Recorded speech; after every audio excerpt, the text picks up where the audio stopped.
ireny ataoko hoe fitenenan-draikitra na fitenin-draikitra, misy miteny azy hoe fombam-pitenenana, dia ao anatin'izay mety hisy fanoharana na tsy misy. Rehefa misy fanoharana izy dia zay le atao hoe ohabolana. Ny iombonana zany dia hoe samy fitenin-draikitra izy ireo, tsy dia miovaova. Zany hoe le tsy miovaova zany tsy ahasolosoloina ny zavatra ao anatiny. Ohatra hoe miteny zao anankiray hoe ny akoho ny lehibe ny volony, dia tsisy miteny mihitsy hoe ny giso ny lehibe ny volony, fa rehefa akoho iny dia akoho dia efa raikitra zany le izy tsy miova.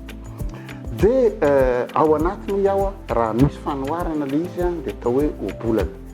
Dia le ohabolana indray misy endriny roa, misy ohatra zany ao misy fampitahana ao zay maha-ohabolana azy. Dia nareo moa manontany hoe ohabolana sy oha-pitenenana, amplo ray ihany ny fivolagnana sy ny fitenenana zavatra ray ihany zany. Donc ray ihany le ohabolana sy oha-pitenenana samy ao anatin'ny fitenin-draikitra, fa raha misy fanoharana ao dia zay le hoe ohabolana.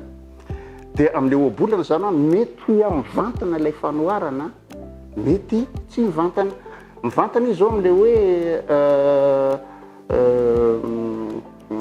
manala sala tao sola vahona. Manala sala tao sola vahona. Zany manala sala tao sola vahona zany mety tsy fantatry ny maro le hoe vahona.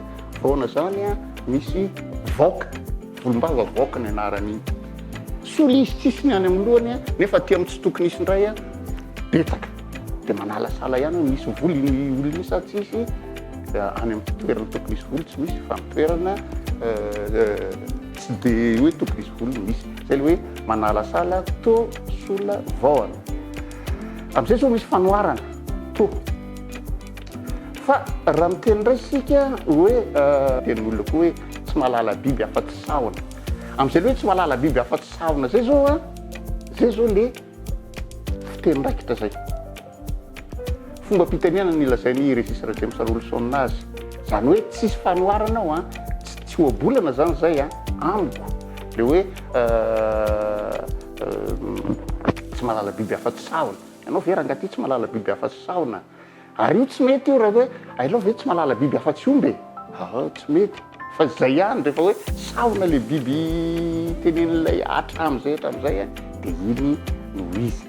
Zay zany ny zavatra fiteny raikitra ampiasain'ny Malagasy, mety ho ampifanarahana amin'ilay teny Frantsay hoe Dicton ngamba le fiteny raikitra, dia Proverbe le ohabolana.